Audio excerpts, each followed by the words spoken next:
All right, welcome to the Eric J. the Great podcast show. Got a special guest on the show today, music artist Chris G. How you doing? I'm doing good, bro. How you doing? How you doing? We're doing all right. So, for anybody out there that haven't heard any of his work, we're gonna play one of his songs, and then we'll get into his whole story. Appreciate it. Let's go.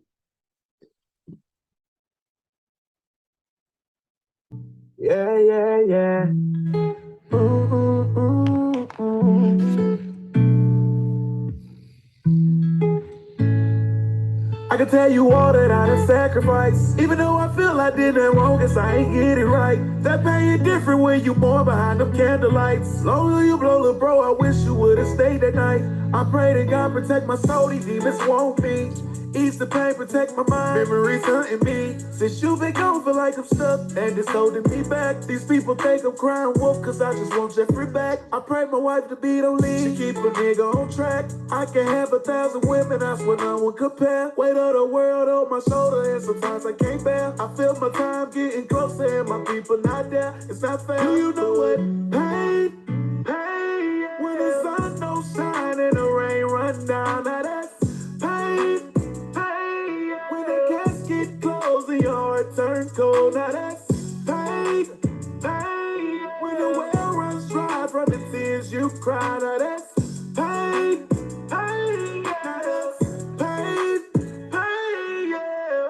Why me? Man, that nigga had the ass long around me. One in the head just for protection, yeah. The same niggas I show love to, and now they Stevie Wonder blind. I should've read the signs before.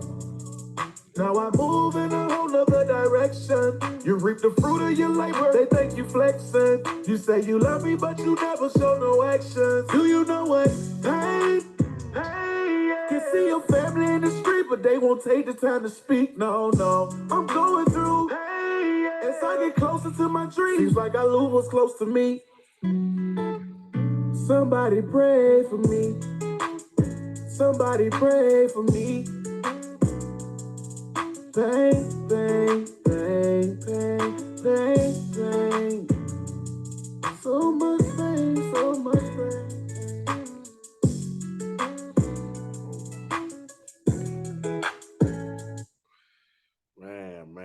Man. You like that one, bro? You like that one?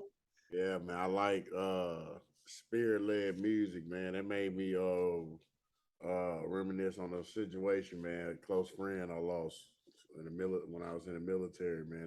That's a powerful song right there, man. Sorry for your loss, brother. Keep you in my prayer, man.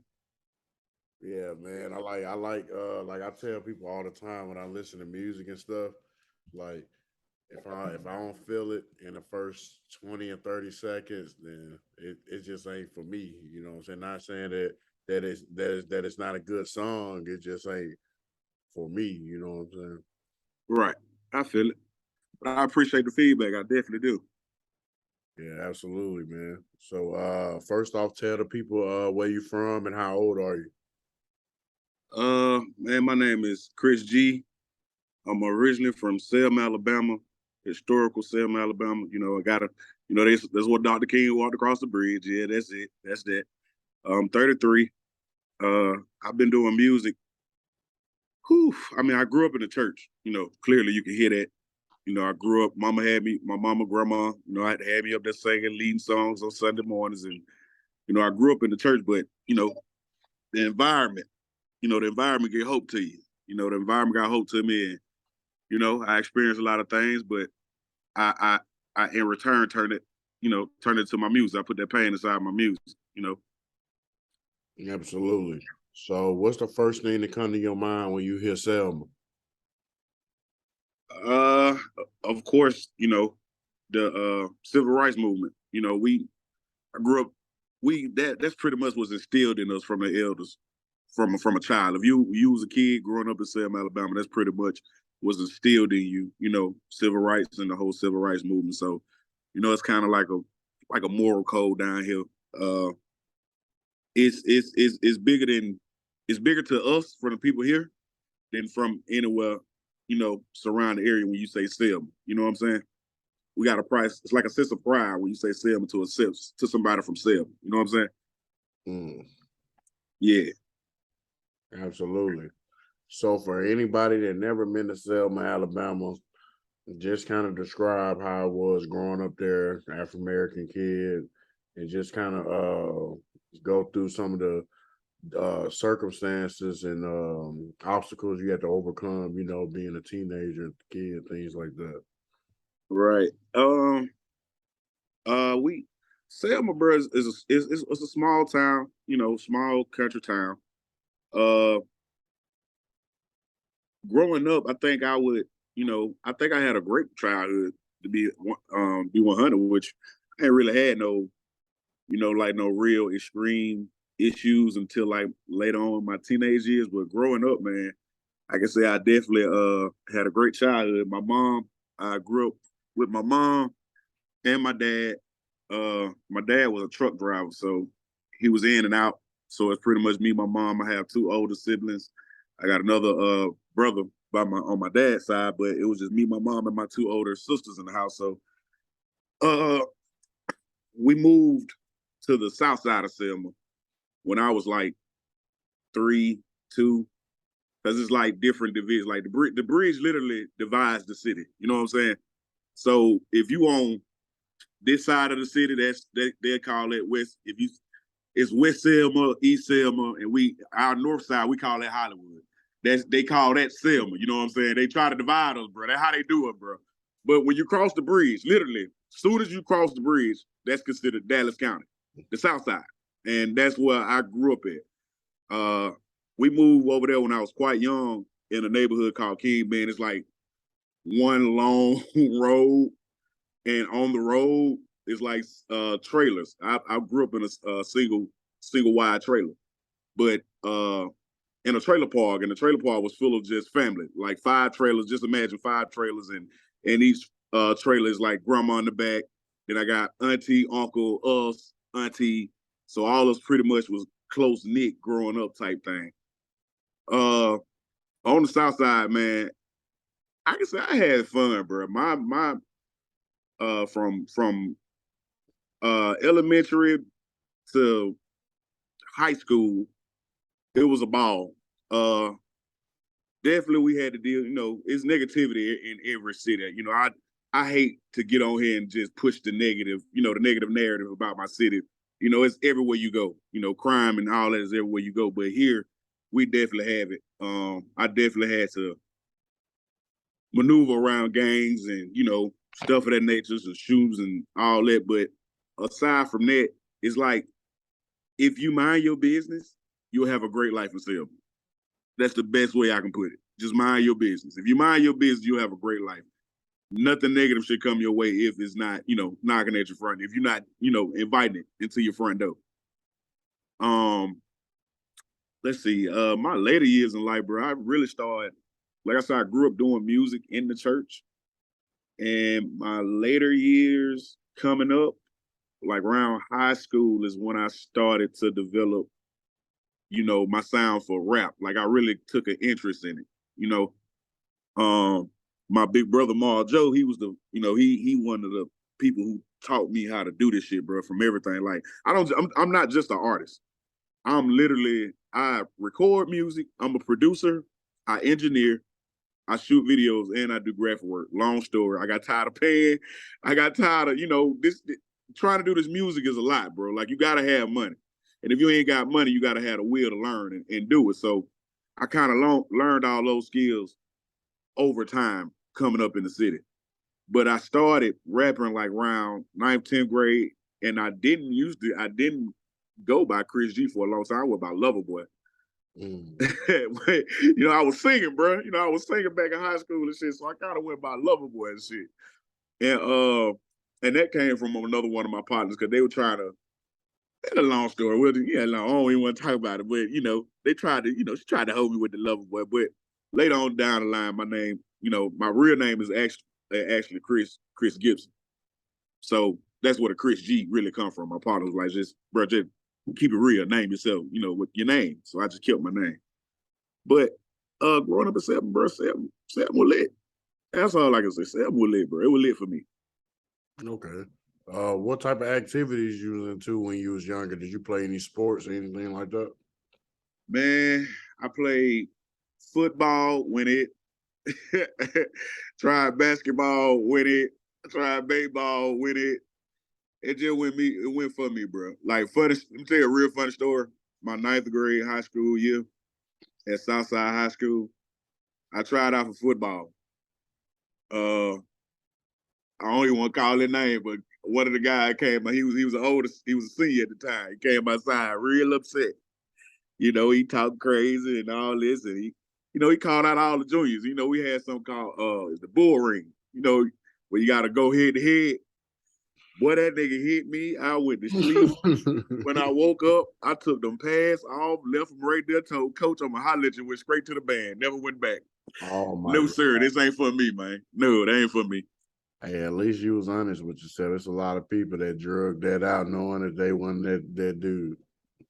No, man, I ain't.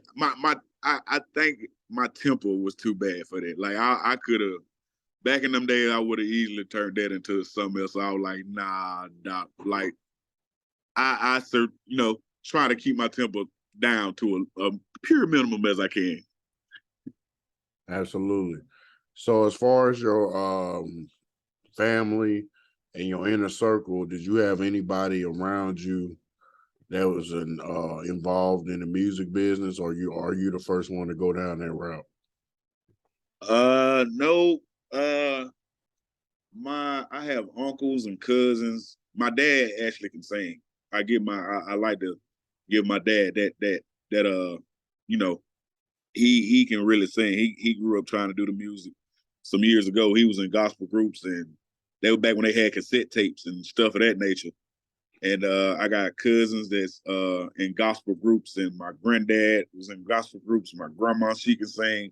I come from a very, they can do it. It's just I'm the first person to try to take it and go real mainstream with it. Okay. So who are some of your favorite music artists growing up? Who you like listening to? Growing up, I would have to say I was big into R&B because I grew up in a house full of women, for one. So I heard a lot of Tank, a lot of Jodeci, a lot of Joe, but in my teenage years, once I finally got into the rap, I kind of grew into the local rap scene. Like, I kind of got into the guys around me that was doing it. So I would say, I grew up listening. When I really want to take it serious and be a rapper, I would grow up to 20 Foot.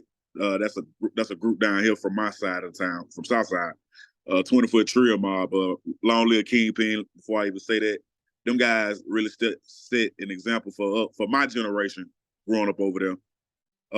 ABG, Wicked Ways. I was listening to the local scene, especially like Murder Mill, like the older guys down here that was doing music, because they were kind of inspiring us during this time. It's kind of where I would get my inspiration, to the point where I kind of like, the only time I would really listen to other music is if I'm out in the club or some stuff like that, because I try to get away from listening to everybody else's music, because I create my own music. You know what I'm saying? I don't want to pick up on nobody's style or no stuff like that. So that's kind of how that went.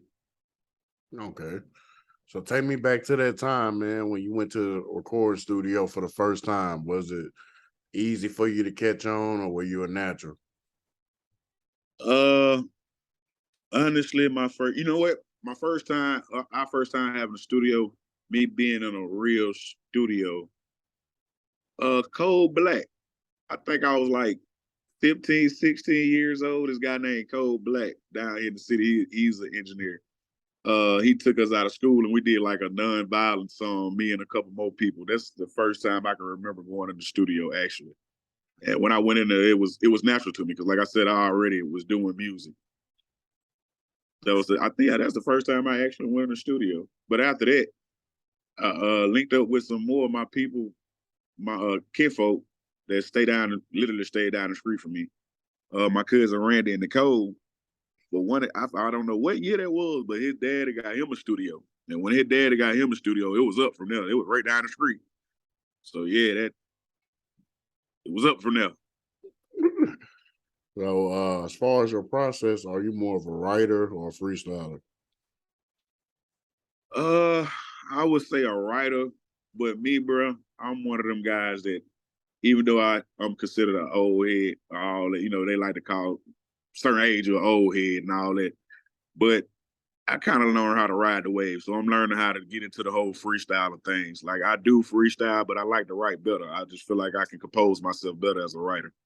When you can see it on paper, it just feels better when you see it on paper. I'm one of them type people. Okay. So if you had to pick a moment, what moment would you say that you really had the confidence to know that you can pursue the music? You know what? Recently, like this past 2 months, I know you heard of Wish the Great and his label, New Life, New Label. Yeah, that's my guy. Like yeah, that's family. Well, I'm one of the guys getting ready to link up with him and do some work. I'm one of them guys he was talking about he about to get ready to sign. Yeah, yeah. We was talking about that 3 months ago on Instagram. He was in the studio in Nashville, and he was like, "Yeah, man, I'm finna sign 3 artists." And he said he did say Selma. He said like 2 more other cities.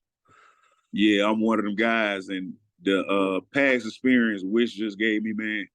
I've never had that type of experience with music before. Like, this how real Wish is. Wish got us all to come to his crib. And when I met up with these guys, when I say I've never felt so motivated and so much love just on my music alone from a group full of guys, that was experience for me. Like, I'm in the room with G Boy. That's Gucci Manager. Bro, you know what's so funny? I kept hearing the name G Boy. I kept hearing them talk about G Boy, G Boy, G Boy. But it never dawned on me to, do my research on G Boy. So when I got there, bro, I've been talking to G Boy like the entire night. Me and G Boy been having a whole normal conversation. I'm talking to this man like, just having a normal conversation until my partner tell me like, bro, you know who that is? I'm like, nah, bro. Who? I had to turn to G Boy. I'm like, oh, G, who are you? And my partner started laughing like, bro, that Gucci Man manager. Bro, when I said I lost my mind, like I ain't do it for real, but in my mind, I'm like, oh shit, you Gucci manager. And this whole time I've been he that cool, bro. We sit here talking like normal, individuals, and it gave me a good satisfaction because I've met, I've been in the industry, bro. I've met some industry people, and for him to be the third caliber he is, and how everybody, not just him, how everybody in that room who I met, they just so down to earth. It made me feel at home. So I'm definitely ready for whatever Wish got for us. I'm ready to go. I'm ready to set off. We got some stuff in line. Shout out to Wish, man. Shout out the whole squad, New Life, New Label. You know what's going on. Yeah, man. I remember, man. One of my homeboys put me on Wish about 2 years ago in Ohio. He was like, "Man, this dude hard." And then a year later, I ended up interviewing him, and then we had just built a relationship from there. And then he was like, "Hey," and he sent a couple people to my podcast, and then he I'm one of said, them. I'm sitting here. yeah, he said recently that he was gonna see y'all, and then my podcast just started to blow up last year in August when I got my first big interview with Derez Deshawn. And then I had got Low Jr. And then I had got Free Band Test, E Blue, and then I had got a little Flip. Then my biggest interview dropped in a week with Freeway Ricky Ross. Man, salute, brother. From one being the man to another, salute, bro. Because I know how hard and how like the dedication and the hard work we got to put in to do this. Like, people really don't understand. Like, this is not an easy job as we may make it seem. You know what I'm saying? But I definitely give you your flowers and tip my hat out to you right now, brother. Salute. Yeah, absolutely, man. I appreciate it. So you are signed to New Life, New Label, Wish the Great label. So as far as your label situation, what would you say is the direction that you want for your whole situation with the New Life, New Label? How you want things to go? I really look at my situation. I can't, like I said, I'm gonna speak for my situation. My situation, bro, I look at it like Like Wish is like Rick Ross and I'm Meek Mills. You know what I'm saying? Like I still have a label and I still have situations down here with people who I've worked with over the time. Like I said, I'm not just an artist. You know, over time I started my own. I'm gonna have to show you, bro. I got my own studio. Like I record a lot of artists. You know what I'm saying? I also have worked out agreements and contracts with my own people who I work with myself. But at the same token, I understand like the people around me, bro. They hear my music and they hear the potential. Like me, honestly, bro, I am one of them guys. I'm damn near like, bro, I'm finna hang it up. This for the young guys. I ain't got time for this shit no more. I want to fall back. I want to shoot video. That's my way of staying around the music. But my people will not let me give up, bro. They won't. Cause they feel like no matter what time frame we in, I got timeless music. And that's like a motivation for me to keep going. But with the whole situation with Wish, man, I feel this has the best I've ever felt, you know, with a label situation. A lot of people look at me like, bro, why would you sign to a label? They don't understand like there are benefits to signing to a label if you go in knowing what you want and knowing who you are and with being respectful and humble at the same time. You know what I'm saying? It's easy to talk and communicate. And that's why I feel like a lot of people mess up at. They don't know how to talk and communicate. Once you go in there and talk, communicate, be genuine about what you got going on, everybody can come to an agreement. There's a lot of money out here. There's a lot of money to be made. Me signing to Wish has already opened doors for me that it took me forever to open. You get what I'm saying? So if you already got yourself packaged and ready to go, it's like a new bag of chips ain't nobody got, bro. Or something like that in the end. And we want to be the first people to invest in it. That's how I look at it. You know what I'm saying? I got something hot right now. And bro want to be the first to invest in it. So with that being said, not only will I stay here because you gave me the opportunity, like I'm a real loyal person, bro. And I would never shake the fact that Wish put me in a room around people who, like I said, it took me forever to get around. So with that being said, he forever got my loyalty. You know, it's forever new life, new label. But definitely, I feel like this is the best situation I ever been in as far as label go. And I've been offered a couple times by labels. Okay. So as far as your recording process these days, how often you go into the studio and record music? Whew, this is literally my job. Like I record every day.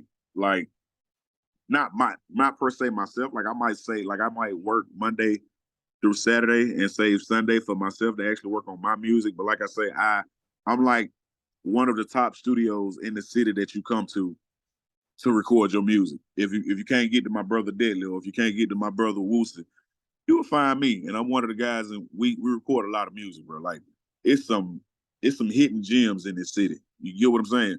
Yep. A lot of them. And with the help of Wish, I feel like I'm a continue doing what I do. I've always been the guy to share the spotlight. You know what I'm saying? I always push my city no matter what I got going on. You know what I'm saying? Because I know we can win. For every individual that is on the radio, big major, I can call somebody in my city that sounds good, almost there or better than that person. And that's my right-hand guy. Yeah, I can feel that. So as far as take me back to that time when you dropped music publicly for the first time, because it's different when you playing music around the homies and doing snippets and things like that. But when you got people that you don't know hearing your music for the first time, how was that experience and how did the city embrace you during that time? Let's see. I'm gonna have to give you two occasions because I can remember like two singles I dropped. I'm gonna say two singles. My first album was called Lover Boy, Don't Let the Name Fool You. And on that album was a song called Pissed Off and I'm Mad. Bro, when I say I had the hood love me for that song, my neighborhood love me for that song, I performed that song at a club called Takeover when it was open on my side of the town. That was one of the best nights of my life. Like, I think that kind of solidified me in my neighborhood as quote unquote a rapper. You know what I'm saying? The next one was I got a like a single Alabama anthem. You know what I'm saying? It's under Lover Boy though. I gotta go back and switch everything, but it's Lover Boy. I'm from the A. It's a Lover Boy. I mean, not a Lover Boy. It's an Alabama anthem. And when I dropped that one, that's what really gave me that. How can I say? I got a lot of organic fans off that one song from everywhere. It wasn't just Selma. Montgomery was tuning in. Tuscaloosa, definitely Tuscaloosa. Birmingham, Mobile, Huntsville, they started tuning in. Like I got a couple people from around there just tuning in, like, yo, bro, you got something. But what's so crazy with me, bro? My career always went like this. I could get right here to the top, and for some reason, I just fall. And my whole career has been like that. And, you know, me being older, I can honestly say I'm a real family-oriented type guy. And a lot of the times I let my family situations get in the front of my dreams, but I'm not mad about it because I'm a man at the end of the day. You know what I'm saying? And I'd rather take care of and make sure my family's straight and pick this up on the back end. And that's kind of why it's been taking me so long to get to this point now, because I've been trying to juggle that out for so long. That's a real hard thing to try to juggle out. No, absolutely. Have you done any shows yet? Oh man, I've done Coast to Coast Live. I've done so many open mics. I've been, like I said, over 7 years. I think in 2013. Before 2013 when I left. Well, hold on, let me go back. When I graduated 2009. When I graduated 2009, that's when I really started rapping and really taking it serious. I left my city in 2013 and I came to Georgia. When I came to Georgia, I've so many open mics I've done up there, and I've done Coast to Coast Live like twice. Yeah, twice. Let me tell you, this is a funny thing, bro. You know, I don't even remember the street. I don't remember the club, but I just know I was by Morris Brown? Is that the college? Is it? I think it is in Georgia, Morris Brown. No, it's more. You talking about Morehouse? Morehouse. I'm sorry. Yeah. Morehouse. It was a little juke joint by Morehouse, bro. Funny, real life story. I'm fresh new from Alabama, bro. Keep in mind now, Selma small as hell, bro. I ain't gonna call the family member name, but I was up here with a family member. He's already living up here. He already familiar with the area. You know, I made him my manager. So he found me this open mic show. Bro, did you not know this man dropped me off somewhere? That's all the thing I know. I was by there in college, bro. He dropped me off and left the club, bro. I stayed there. Bro, I stayed there until the club closed with the club owner. Crazy, right? But that's a real funny story because that night was so lit. I'm talking about for me going across the station and me now, like I'm a real hood baby, bro. I was chilling with the junkies, like we kicking it with the junkies, like just laughing and talking to them, you know, until he finally pulled back up and came and got me, bro. I was literally lost, like calling back home, telling people I don't know how to move around. Like I wasn't familiar with Uber. I don't even think it was an Uber, but I wasn't familiar with it. I wasn't familiar with Lyft and all this and that. The only thing I thought it was the bus. That's crazy, dog. Oh yeah. But I laugh about it now, bro. I laugh about that shit to this day though. So as far as Selma, because I've never heard nobody talk about the music scene down there. So describe the music scene in Selma for people that don't know about it, and also explain if artists collab in the city or do everybody just be in their own lane. Ooh, boy, I knew they were gonna come up in this interview, so we're gonna keep it real. Okay, bro. The music scene in this city, bro, could be better. First and foremost, I'm gonna salute the guys in the city that's really they really got a drive. They really hustling. They consistent.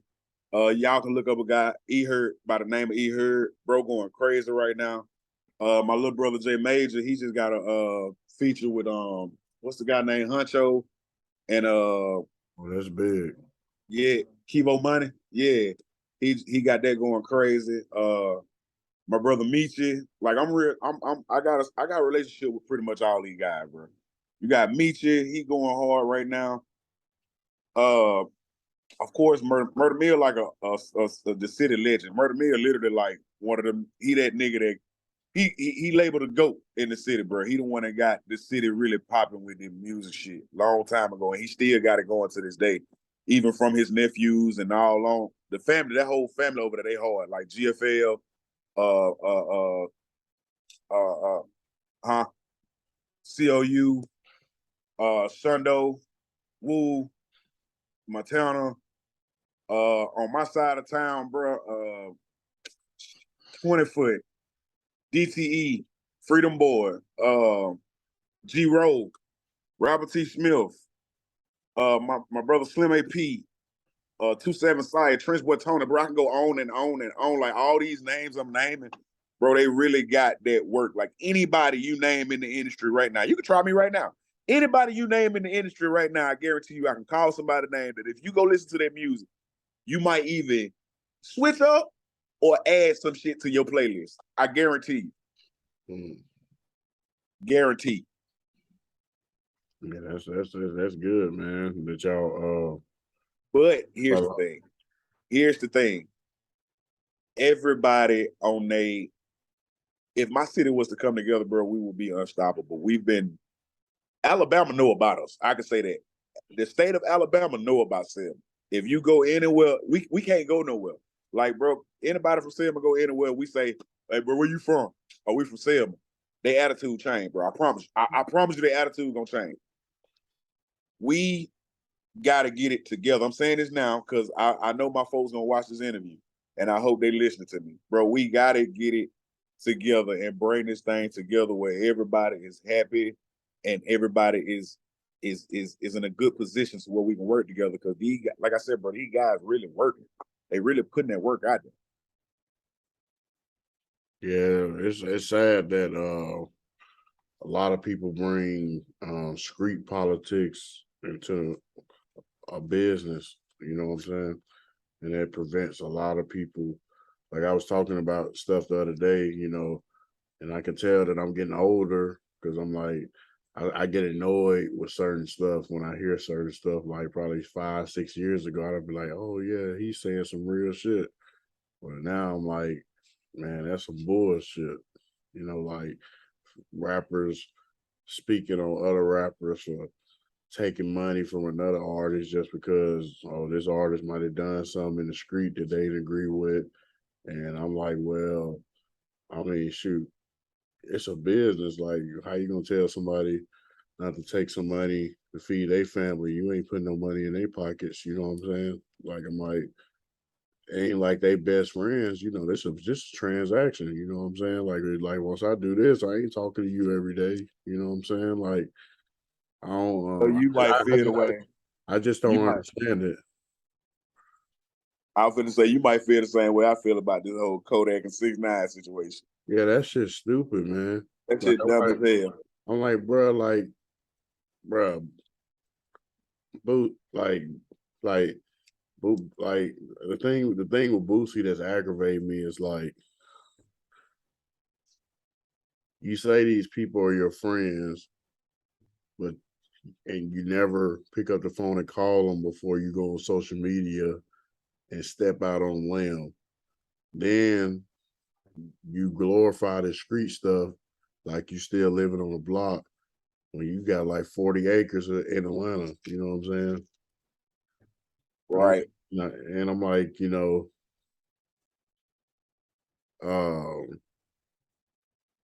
and Boosie talks like he has this super record.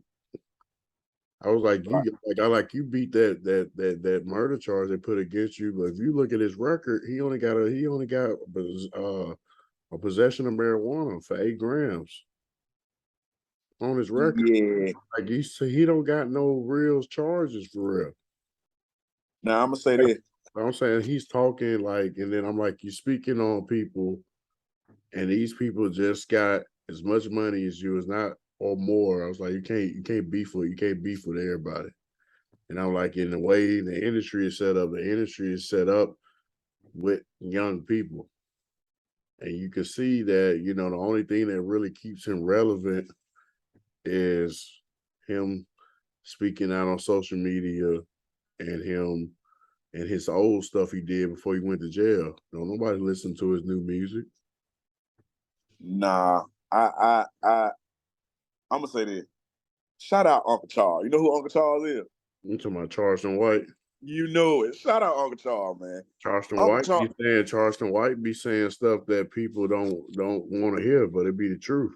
It beat it exactly, bro. That's why I said shout out Unc, man. Unc be saying the realest shit in the world, but motherfuckers just don't want to hear it because it's too. They not ready to face. They're not ready to look in the mirror.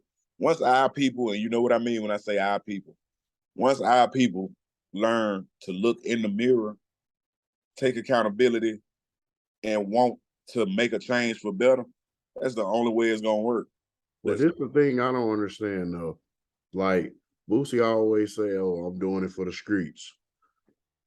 I'm like, bro, when you went to prison, you say you went broke. Well, where was the streets then? I don't understand like this notion to uphold, you know what I'm saying? And I'm not and for anybody think that I'm justifying people telling on people, I don't agree with nobody telling on nobody. But at the same time, I think that it's a double-edged sword. People not take accountability of their charges. If me and you sit in the car, if you pick me up on some random stuff, say we going to McDonald's, and you got 3 bricks in the car, I'm a regular 9-to-5 dude. I don't got these 3 bricks in the car. You just pick me up and was like, let's go ride somewhere. We get pulled over, and then they ask who bricks it is, and you don't say it's yours. That ain't no real shit either. Facts. Because you ain't standing on what you're doing. And then you put me in a situation where now if both of us be silent, now I got to go through all this legal proceeding on something that I ain't even involved in. And then now if I say, hey, it ain't mine, then people gonna be like, oh, well, he's told on him. Well, I'm like, well, shit, he freaking put me in a position to like, you know what I'm saying? Like I ain't in the streets. So I'm like, how can you hold accountability and choices, brother? I can't count. That's them 2 things I got to goddamn say on that. I was like accountability and choices. Accountability and telling on somebody go hand in hand because the telling on somebody had roots from somebody not taking accountability for what they was doing. Yeah, I get it. But what I'm saying when I speak on account, like, okay, when I say choices, let's put you in a situation. All right, I got 3 friends. I've been around these 3 friends almost 10, 15 plus years, right? Let's say I got a plug. The plug want to put me on, right? Now, the plug put me on. It's up to me to make a choice to see if I want to pass this along to one of my friends, try to make my homeboy come up. Now, I know my partners, right? 10, 15 years grown. So if I know my partner like Pokemon, video games, if I know my partner, I'm not finna even put myself or pressure my partner to even be a part of this. I ain't finna teach him. I'm telling him none of that. Even if he asks me, hey, bro, I want to get down. No, bro, this ain't your game. Let her come up. Let her try to figure something out so you can scream or something. You can make some screaming money, but this ain't you. It's all about accountability. Right. You have, as a man, if you step out there and like, you see how fucked up the streets is right now. So as a man, if you get your ass out here, make a decision, and that decision bring you up to the point where you gotta hold yourself accountable, bitch, get out the way or get ready to hold yourself accountable. It's all on that man in them shoes, bro. It's all like I said, bro, it's about choices. People know what situations they put themselves in. If that makes sense to an extent. Like, you cannot mix certain shit together, bro. You just can't. If you know that man ain't on that shit, Don't put that man in that shit. Don't have him running around on shit. Have it so when you get ready to stand on your shit, you can stand on your 10. You ain't got to worry about all that. You know what I'm saying? And then another thing too, like, you know, like Boosie's having an immature mindset. He's very immature. I'm like, bro, Yeah. you're a multi-millionaire. You've been going to Cali your whole music career. Why do you even have a gun in your back then? You probably go to Cali probably only 8 times a year. You could have gave a Image, bro. security guard. You could have gave a security guard 5 bands. You was gonna make that back off doing the features that you was gonna do. You know what I'm saying? In there, I want to do Boosie even got anybody around him telling him like, hey, bro, no, you need to get the fuck out. Boosie the type of person, like I know some people that's know him personally.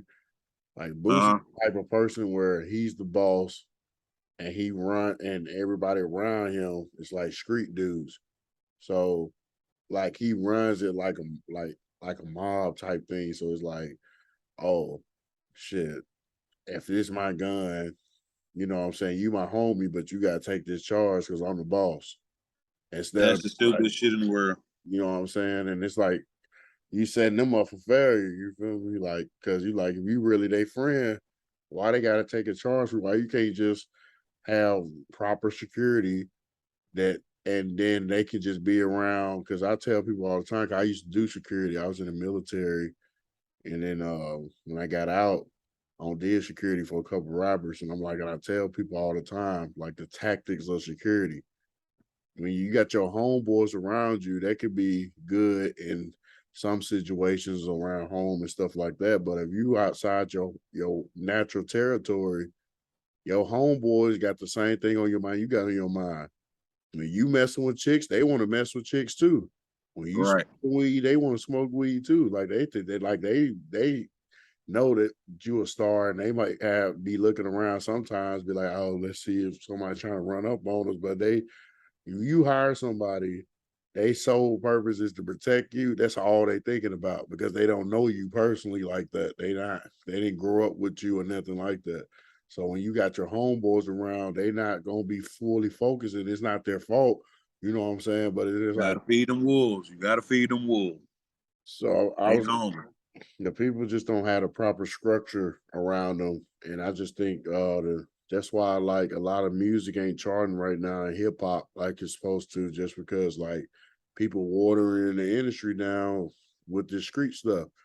Like 6ix9ine was hard before he went to jail. And I was like 6ix9ine hard, you know what I'm saying? Like everything he put out, and he know how to market himself. I was fucking with 6ix9ine before he got locked up. I was. But the only thing is that people don't tell the whole story on 6ix9ine. Like yeah, he told on somebody, but put yourself in his shoes. You're a multi-millionaire. You got 6 dudes around you that's broke. They book $1 million in fake shows in your name. You don't know nothing about it. They don't got 50% of the deposits of all the shows, so you got to pay all that money back. They don't kidnap you. They don't kidnap you, took your jewelry, fucked your girl. then when you get, and then they don't put a hit on somebody, and then they gonna take you down because you got the name. And then when you get indicted, they expect you to take 40 years for them because, oh, well, you was running with some street dudes. Well, I was like, well, shoot, where was the loyalty at when I was paying all y'all bills? You took the question right out of my mouth. That was the only thing I was gonna say to anybody out there that disagree with 6ix9ine said. Where was his loyalty? Because 6ix9ine and Gunna situation totally different. Where was that man loyalty for him to even stand and say, well, no, this and that and third, this and that and third. They did that man dirty. I did the same goddamn thing. I'm keeping it real. I'm keeping it funky. You the fuck my bitch, took money, all this, and you want me to be loyal to you, nigga? Hell no. Then, hey, think about it like this. What if he would have, you know what I'm saying, not snitched on them niggas and he'd have went to jail? They probably would have beat his ass in there and kept extorting his ass. Right. That shit crazy. What happened to me? It was a lose-lose situation for him because everybody know he wasn't a real gangster, and then it's like if he told, what comes behind that. So it was like, I mean, with Ghana's situation, like Ghana but Ooh. what he don't realize is, you know, that he shouldn't have said yes when they said that they agree as a gang. That's the only part that he really messed up on because he's incriminating that everything Young Thug is defending, saying this is a label. You basically just messed up his whole defense because you're the second highest person on the indictment, and Facts. you only had one charge, so you could have stayed in jail. He was gonna get released anyway, just because they didn't have nothing on him. They only had him for association. Anything, he was gonna get time served and get papers anyway. Like That he was, boy said he couldn't do it, bro. That goddamn 3 bills in the Cottonwood fixed it for. He couldn't do that shit. but one thing, like you said before, accountability. Yeah, gotta Young hold yourself Thug, accountable. you got to know your people. Yep. Young Thug knew when he signed Gunna wasn't in the street. He was a talented music artist. So for when you still got your foot in the street and your foot in the music industry, and then when you get caught up, then now you like, oh well, shoot, you expecting everybody to live up to these street principles. But I'm like, shoot, when I look at the indictment, Young Thug didn't pay for all them dudes' lawyers. They had freaking public defenders. But everybody say we doing it for the street. I was like, shoot, why Young Thug didn't get at least give him 10,000 and get some type of representation? I was Shit, like, he got it. they ain't get him nothing. I don't think I was like, you damn right. yeah. I'm gonna take you damn right. I'm finna plea out. You ain't give me no lawyer. I ain't finna walk in there with no DPA. If they say, hey, I gotta do 6 years on paper, I'm taking that. Facts. I'm not Hey finna man, sit there and free thugger. Free thugger, I'm not man. gonna incriminate you and say, hey, you know what I'm saying, he was doing some street stuff, but if I got a chance to walk away, you know what I'm saying, out of the situation and take a plea, and as long as I ain't gotta incriminate you, I'm gonna take that all day. Like, because I'm So like, man, the guy that actually recorded the video of Gunna actually saying it in courtroom, was that video like I know that was the public, I know that was the public, but I'm trying to see like did what he if they even get in is trouble for what if they uh, do is every court proceeding is recorded anyway. Like two things can be true. It could have been a person from a public recording, and they could have been a court recording too, because they have to record everything. They had to record everything, every word somebody says, and they got to have visual tape in there just in case somebody get to fighting, somebody get assaulted in there. You know what I'm saying? So I'm like, yeah. the case has been messy anyway, so I won't put it past the state that they put their footage out Of course. That bro, that's what I'm saying, man. Our people don't see how bad this shit working. These folk working against us. Like, I don't know if you follow the Chicago movement, but now all these videos coming, all these crystal clear video coming out with King Von, Lil J, all up behind bar. Like, bro, that's the police releasing that shit. That ain't no goddamn regular nigga, bro. That's fucked up that the police trying to make the boy look bad like that now. That's fucked up.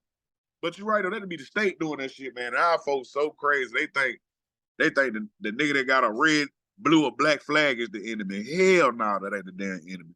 But I'm gonna let that go. Yeah, yeah. People just have to realize, man. Before I go to the next question, man. Like people just have to realize, like you know, like you don't have the biggest street dudes, El Chapo, dudes that had billions get caught, Right. and y'all playing with money that they used to make in a day, and y'all think y'all not gonna get caught. And these dudes had probably 1,000 people on their payroll, you know, And they had no social media. and they still got caught. So I They was, had no social media back then to sit there and post pictures and all that shit telling on themselves. so I'm like, I think Boosie is shooting himself in the foot, and I think that when he go back to court again, they're gonna try to make an example out of him. Yeah, I do too. I don't And think he's gonna get out of that lab. and I don't think he's gonna be able to survive another prison sentence. If they slap him with anything 10 and over, he gonna shit. I can't see little Boosie getting out at 50 years old talking about set it off with a great Boosie fade. Shit, Man, it ain't gonna be the same. He said great Booster fade. You know Booster gonna get that thing colored in, man. He's 40 years old, man. I mean, shoot. Anything over 10 is damn near life at that point. Facts. I just hope he, I hope he get it together, and I hope Booster goddamn The just only turn that thing, shit the around only because there's a thing I lot of hate about motherfuckers it, look up to him. the only thing I hate about it is because these dudes have big platforms. Right. They That's what don't- I'm saying. And they don't tell people to go the other way, and I don't respect that. Right. I feel it. Like y'all get on here and say, "Oh yeah, man, this dude ran and then, oh yeah," and they be smiling about the street stuff. But I'm like, shoot, when you get off doing that video, you finna go to Roof Chris. Facts. I ain't They be doing that shit for a chick, man. They put on that, like Charles White said, they all put on a character for that chick, man. But like you said, that's real bad when y'all pushing the narrative you pushing. I know you're trying to get your money. They ain't no different from him saying Kodak sold his soul. You selling your soul pushing a negative narrative for a check. So like you said, once you get out there, motherfucker, you ain't going to the street, boy. You going to Root Creek. You in a big ass mess. You seen that nigga bed? right. That boy sleep in a boat. For real. But hey, man, old Booster get it together, bro. For real. Absolutely. So who are some artists you want to work with in the future that you got on your list? Man, it's crazy that you interviewed Derez Deshawn, but Derez Deshawn definitely, like, bro, that dude don't know, but that man saved my life, bro. Like, real talk. Pain one saved my life. Man, he got me through a hard time too. I interviewed him twice. I got the second interview's coming out in November, but the first interview I told him, like, as soon as we got on, I told him, I was like, when I was in Afghanistan, my best friend got killed right beside me in Afghanistan on my first deployment. And when I told him, I used to listen to his music the whole deployment. They got me through my deep depression when I was real depressed when I lost my buddy in the Army. So I was like, his music got me through a real tough time in my life, Yeah, bro. Let me tell you what's crazy is like I said, bro. I've been doing this shit for a minute, and I've been making that type of music. Like I don't, our wave of music is coming in. If you just heard Pain, you can see what type of wave of music. I kind of got the same wave of Derez. So when my people heard Derez for the first time, bro, they blew my phone up. Like, bro, that nigga done stole your position, bro. You sleep. That boy snapping. That was when Derez came out. All right. Rod Wave hit. My phone blow up again, bro. You need to get to work, bro. You playing. These boys making money out there. What really did it when I heard Moray. When I heard Moray, I was like, yeah, bro, let me stop playing. I can do it. What you call it too, bro? You skipped over another person, bro. T-Rail? No, Mo3. Oh, yeah, Mo3. Yeah, definitely Mo3. Definitely Mo3. Yeah, but, Mo3, I ain't. Mo3 popped before Moray. Yeah, but Moray, not Moray. Mo3, to me, he was more visually gangster than the rest, if that makes sense. Yeah. I wasn't talking about the image. I'm just talking about the voice, the talent, the vocals, that type of thing. Okay, as far as the vocals go. Okay, yeah. I get what you're saying. Because I was saying, like, he really spoke from the streets. I feel like Moray Derez, they speak from soul. You feel me? Them boys, they're really tapping to your soul. Well, a lot of people listen to Mo3 latest projects that he made right before he died and after he died. You gotta listen to his first 2 tapes. He signed just like Derez. I need to go peep him out, bro, because I was a fan of Mo3, but I ain't really digging to him like that. His first 2 tapes hard. Like he's singing. Yeah, I know that boy. He definitely had the vocals. That boy definitely can sing. I don't know. I guess Derez had me on. I guess when I got Derez, bro, I wasn't even interested in nobody else. For real, bro. Pain 1. I wish I could show you my playlist. Pain 1, bro. I still play that bit right now from top. If anybody out there going through anything, play Pain 1, top to bottom. Don't skip it. Don't press shit. You gonna be all right. Pain 2, you gonna be all right, bro. That man, look, man, I can't wait to talk to that man in person. And then what's so crazy, bro?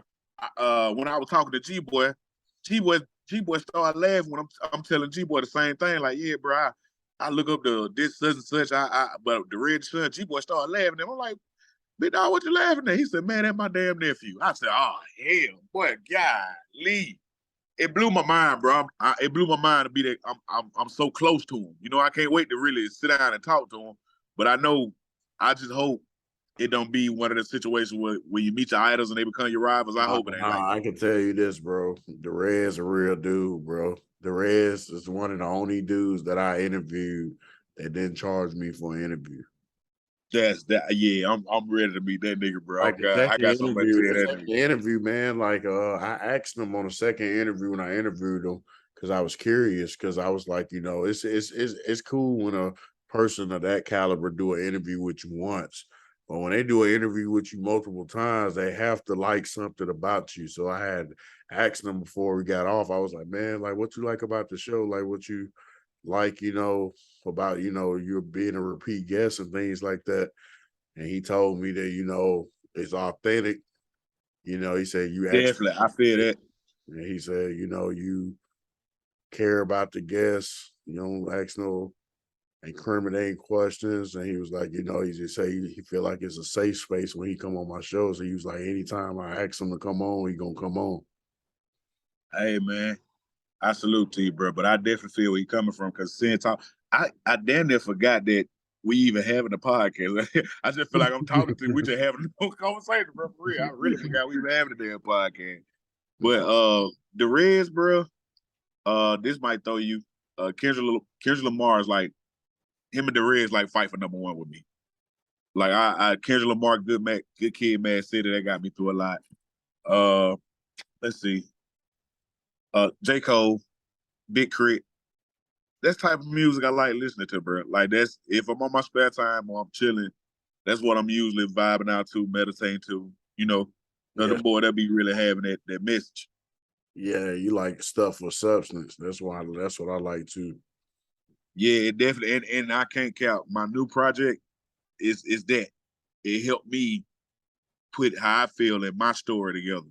So I feel like my story definitely gonna be one to listen to. Okay. For all your followers out there, man, what you like doing in your spare time when you're not doing music? I'm a dad, man. In my spare time, all spare time go to my three boys. Bryson, Noah, Amore. I got a 13-year-old, a 9-year-old, and terrible tooth. Boy, them COVID babies different. I'm telling you. But them COVID children is different. But man, in my spare time, bro, I'm playing video games with my kids. My nephews. I'm real family oriented when I'm not in the studio at all, bro. I just like to be around my family doing whatever they want to do, just spending time with them. Okay. So what are your short and long term goals? What do you want to accomplish? My long term goal, I eventually want to come back to my city. Like I want to go travel. I want to push my music for the next 2 years. However, New Life, New Label finna take me. I know now we finna really get to moving.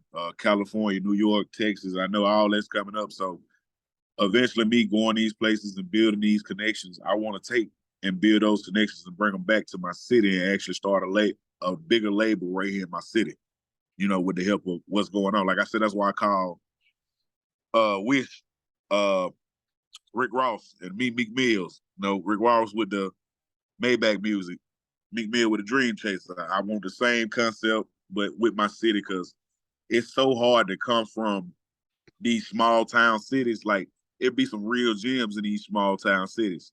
It's just hard for them to get out. So my long-term goal, bro, I want to get out, make those connections, come back and make one of the biggest labels out of my city. Definitely got some real estate ideas. Make my city better, bro.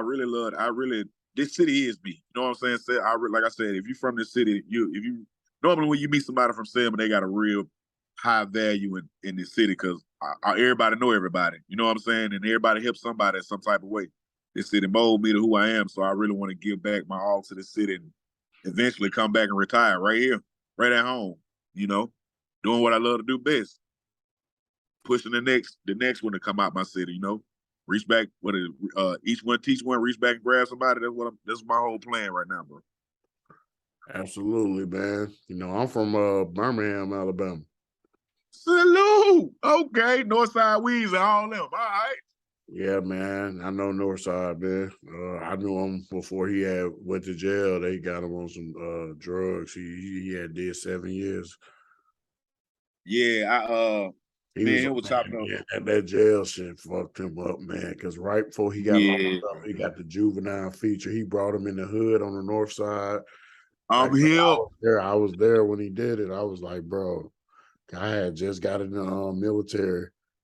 I was fucking with bro music too. I ain't gonna cap. And I know a couple people's up there that fuck with bro. So I definitely fucking with that whole movement right before all that happens to him. Free Northside, man. But he's back dropping music again though. I'm about to interview him. Like For real?